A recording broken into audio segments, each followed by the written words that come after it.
जिस पति को मोची समझकर छोड़ गई पत्नी, वही 10 साल बाद कलेक्टर बनकर पहुंचा पत्नी की झोपड़ी। फिर जो हुआ।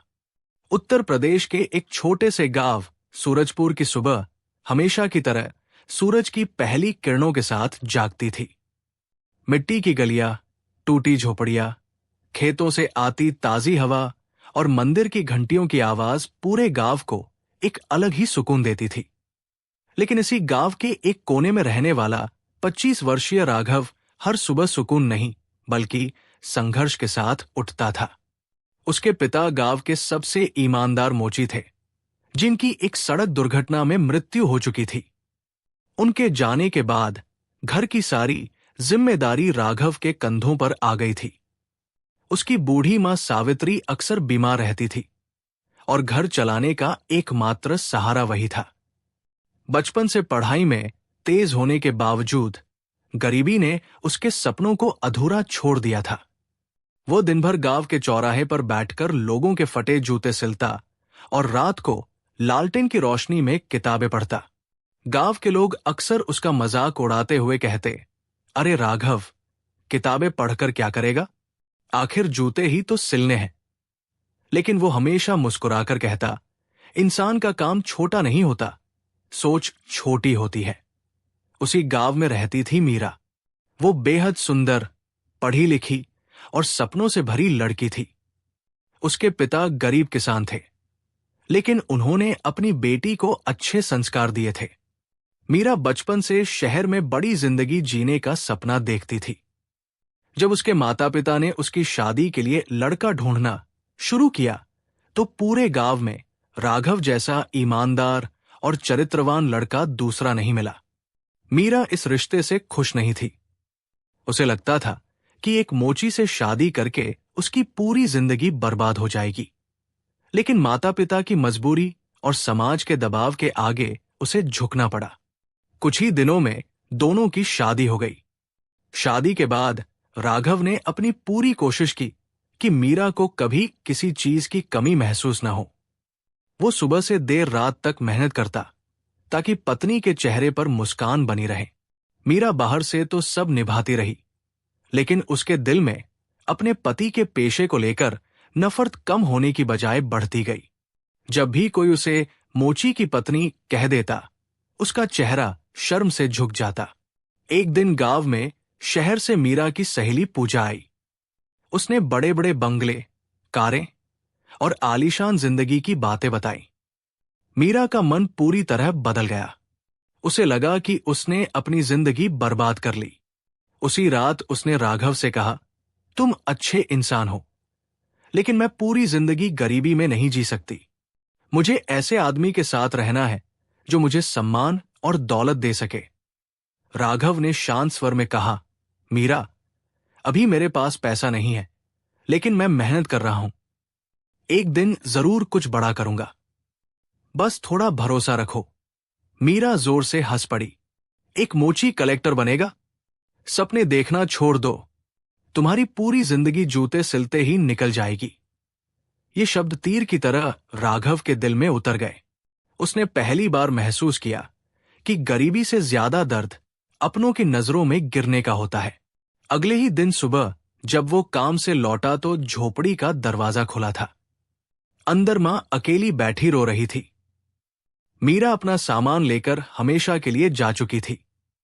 उसने जाते जाते एक चिट्ठी छोड़ी थी जिसमें लिखा था, मैं एक मोची की पत्नी बनकर अपनी जिंदगी बर्बाद नहीं कर सकती, मुझे माफ कर देना। राघव ने चिट्ठी पढ़ी। आंखों से आंसू बह निकले, लेकिन उसने किसी को दोष नहीं दिया। उसने बस आसमान की ओर देखा और मन ही मन कहा, भगवान, अगर मेरी मेहनत सच्ची है तो एक दिन यही दुनिया मेरे काम से मुझे पहचानेगी, मेरे पेशे से नहीं। उसी रात उसने अपनी मां के पैरों में सिर रखकर कहा, अम्मा, मैं इस गांव से जा रहा हूं।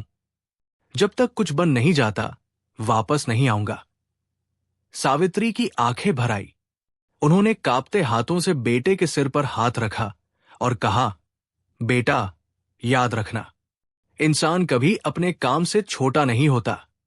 मेहनत और ईमानदारी कभी खाली नहीं जाती। अगले दिन राघव केवल एक छोटा सा बैग, कुछ किताबें और पिता का पुराना औजारों का डिब्बा लेकर शहर के लिए निकल पड़ा। शहर पहुंचते ही उसे समझ आ गया कि यहां जिंदगी गांव से भी कठिन है।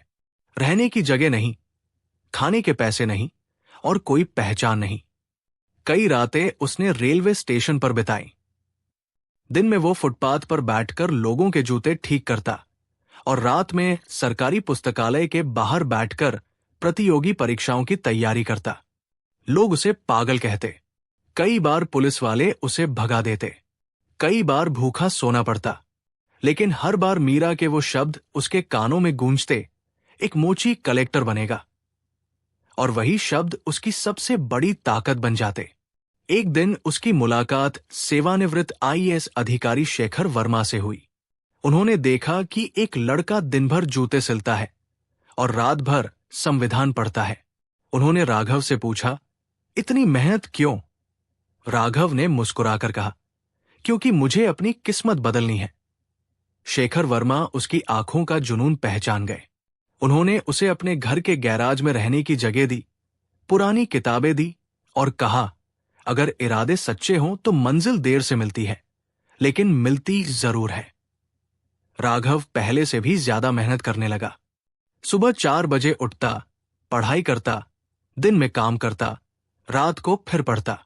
उसकी उंगलियां दिन भर जूते सिलते सिलते छिल जाती, लेकिन किताबों के पन्ने पलटना कभी नहीं छोड़ती। दूसरी तरफ मीरा शहर में एक अमीर व्यापारी विक्रम के साथ रहने लगी थी। शुरुआत में उसे लगा कि उसकी जिंदगी बदल गई है। महंगे कपड़े, बड़ी गाड़ी और आलीशान बंगला देखकर वो खुद को दुनिया की सबसे खुशकिस्मत औरत समझने लगी। लेकिन कुछ ही महीनों बाद उसे एहसास हुआ कि विक्रम उसे पत्नी नहीं बल्कि एक दिखावे की वस्तु समझता है। उसके लिए मीरा की कोई इज्जत नहीं थी।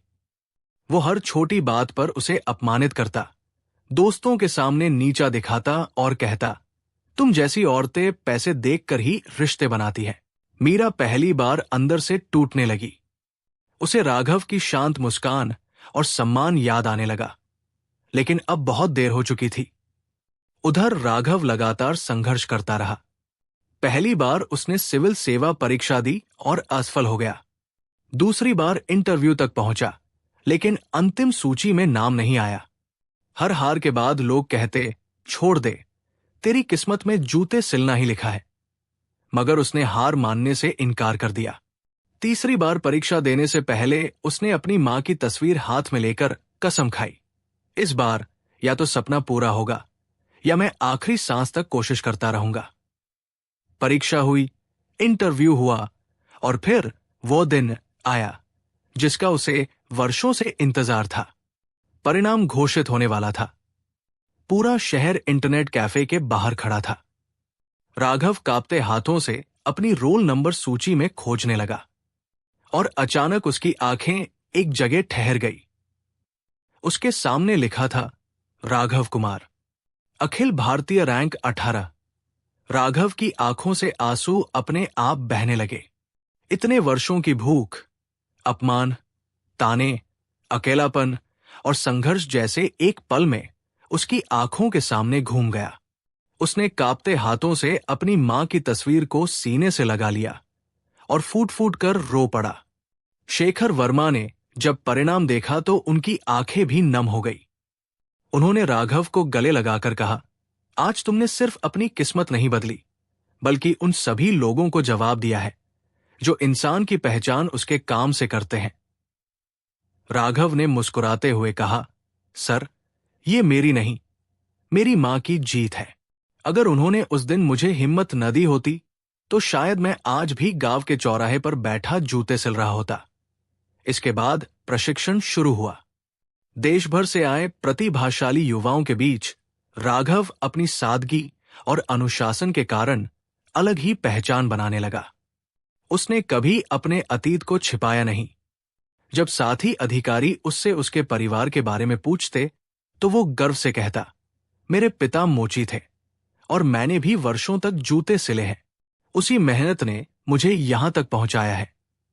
उसकी ये बात सुनकर हर कोई उसका सम्मान करने लगता। कई प्रशिक्षक उसकी ईमानदारी और विनम्रता से प्रभावित थे। दूसरी ओर मीरा की जिंदगी पूरी तरह बदल चुकी थी। जिस अमीरी के लिए उसने अपना घर छोड़ा था, वही अब उसके लिए सबसे बड़ा अभिशाप बन गई थी। विक्रम का असली चेहरा सामने आ चुका था। उसने मीरा के नाम पर कई दस्तावेजों पर हस्ताक्षर करवाकर उसकी सारी जमा पूंजी भी अपने कब्जे में ले ली। जब मीरा ने विरोध किया तो उसने उसे घर से निकाल दिया।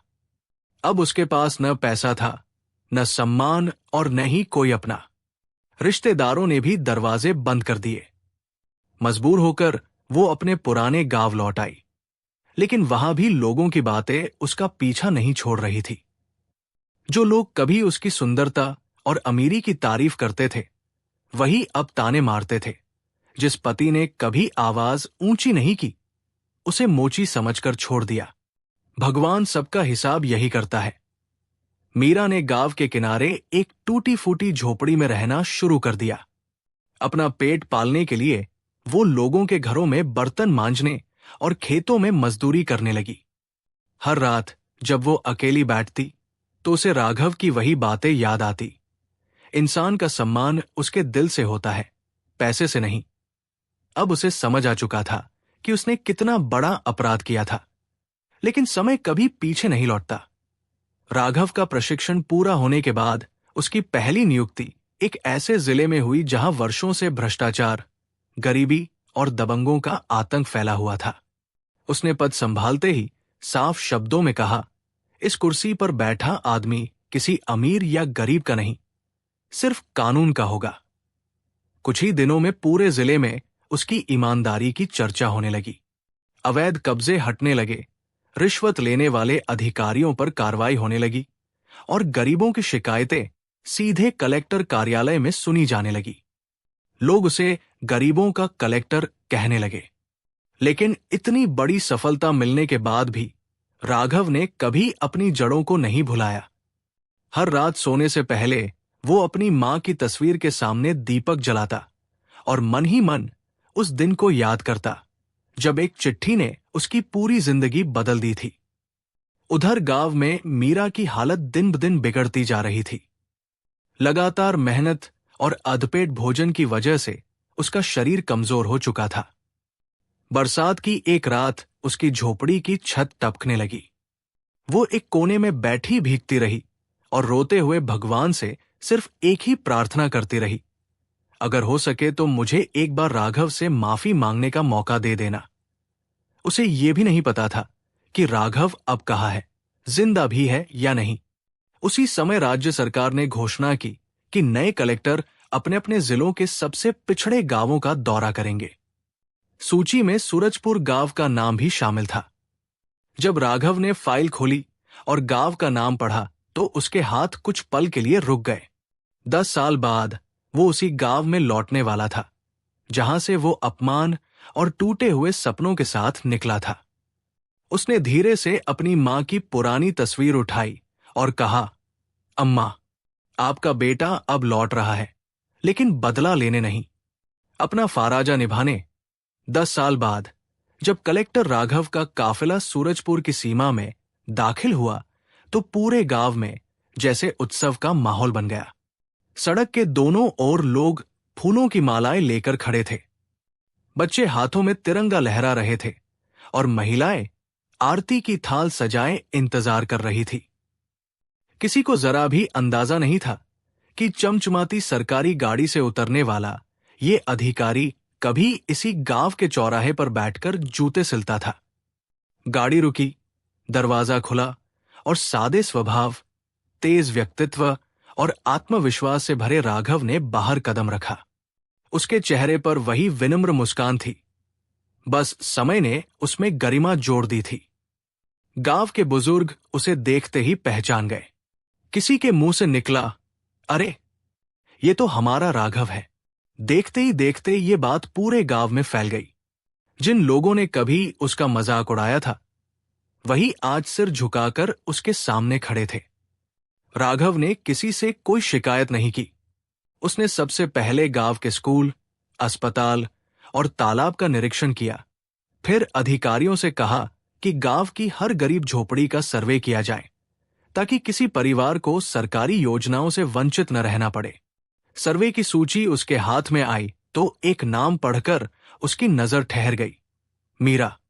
विधवा जैसी स्थिति, अकेली, कच्ची झोपड़ी, अत्यंत गरीब। कुछ क्षणों तक वो चुप रहा। उसके मन में बीते हुए वर्षों की अनगिनत यादें उमड़ पड़ी, लेकिन अगले ही पल उसने अपने भावों को नियंत्रित किया और शांत स्वर में कहा, चलो सबसे पहले उसी घर चलते हैं। सरकारी गाड़ियों का काफिला गांव की सबसे टूटी हुई बस्ती की ओर मुड़ गया। धूल भरी पगडंडी के अंत में एक जर्जर झोपड़ी खड़ी थी, जिसकी दीवारें बारिश से गल चुकी थी और छप्पर किसी भी समय गिर सकता था। उसी झोपड़ी के बाहर मीरा मिट्टी के चूल्हे पर सूखी लकड़ियां जलाने की कोशिश कर रही थी। अचानक सायरनों की आवाज सुनकर वो घबरा गई। उसने सोचा शायद किसी अधिकारी का काफिला रास्ता भूलकर इधर आ गया है। अगले ही पल उसने देखा कि सफेद वर्दी पहने अधिकारी उसकी झोपड़ी की ओर बढ़ रहे हैं और उनके बीच सबसे आगे खड़ा व्यक्ति उसे बहुत जाना पहचाना लग रहा है। उसने ध्यान से देखा और उसके हाथ से मिट्टी का बर्तन छूटकर जमीन पर गिर पड़ा। उसकी आंखें फैल गई, सांसें तेज हो गई और होंठ कांपने लगे। उसके सामने खड़ा कलेक्टर कोई और नहीं, वही राघव था, जिसे वो कभी सिर्फ एक मोची कहकर छोड़ गई थी। राघव ने शांत नजरों से उसकी ओर देखा। उसके चेहरे पर न गुस्सा था, न अहंकार, न बदले की भावना, बस वर्षों का अनुभव और एक गहरी शांति थी। मीरा की आंखों से आंसू अपने आप बहने लगे। वो कांपते हुए उसके पैरों की ओर बढ़ी। मीरा जैसे ही राघव के पैरों में गिरने लगी, राघव ने तुरंत एक कदम पीछे हटकर उसे गिरने से पहले ही संभाल लिया। उसने शांत स्वर में कहा, ऐसा मत कीजिए। इंसान की इज्जत उसके सिर झुकाने में नहीं, बल्कि उसे फिर से उठाकर खड़ा करने में होती है। ये सुनते ही मीरा जोर जोर से रोने लगी। उसके आंसू रुकने का नाम नहीं ले रहे थे। वो कांपती आवाज में बोली, राघव, मैंने तुम्हारे साथ बहुत बड़ा अन्याय किया था। मैंने तुम्हें तुम्हारे पेशे से आका, तुम्हारे दिल से नहीं। मुझे लगा था कि पैसा ही सब कुछ होता है, लेकिन भगवान ने मुझे मेरी गलती का ऐसा दंड दिया कि मैं हर दिन अपने किए पर पछताती रही। जिस दौलत के लिए मैंने तुम्हें छोड़ा था, उसी दौलत ने मेरा सब कुछ छीन लिया।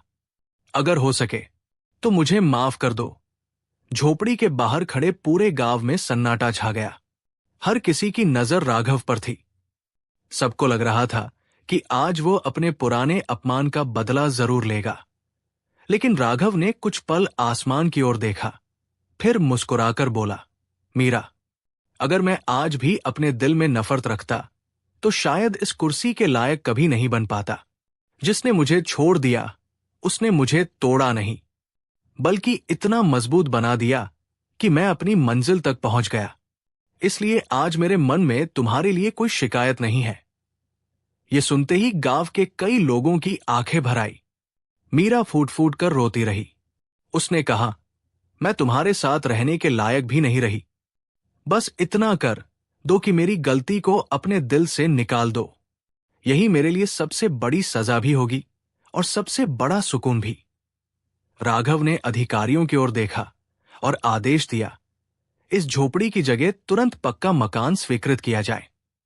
इनके इलाज, राशन और पेंशन की पूरी व्यवस्था आज ही की जाए। अधिकारी तुरंत आदेश लिखने लगे। गांव वाले हैरान थे। जिस औरत ने कभी उसे ठुकरा दिया था, उसी की मदद करने वाला वही आदमी आज जिले का कलेक्टर बनकर खड़ा था। तभी भीड़ में खड़े एक बुजुर्ग ने धीरे से कहा, आज समझ में आया, बड़ा आदमी पैसा नहीं, दिल से बनता है। राघव ने आखिरी बार झोपड़ी की ओर देखा। उसकी आंखों में न कोई दर्द बचा था, न कोई शिकायत। उसने मन ही मन अपने पिता और मां को याद किया और सोचा, आज सचमुच मेरी जीत पूरी हुई, क्योंकि मैंने अपनी मंजिल भी पाली और अपने संस्कार भी नहीं खोए। वो अपनी गाड़ी की ओर बढ़ गया। पीछे खड़ी मीरा हाथ जोड़कर उसे दूर तक देखती रही।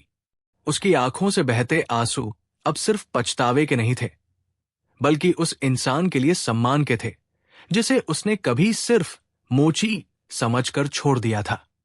उस दिन सूरजपुर के हर बच्चे ने एक सीख अपने दिल में बसा ली। किसी इंसान की कीमत उसके पेशे से नहीं, उसके चरित्र, मेहनत और ईमानदारी से होती है। यहीं से राघव की कहानी पूरे प्रदेश में मिसाल बन गई और लोग वर्षों तक कहते रहे, जिसे दुनिया ने मोची समझकर ठुकराया था, उसने कलेक्टर बनकर पूरी दुनिया को इंसानियत का असली मतलब सिखा दिया।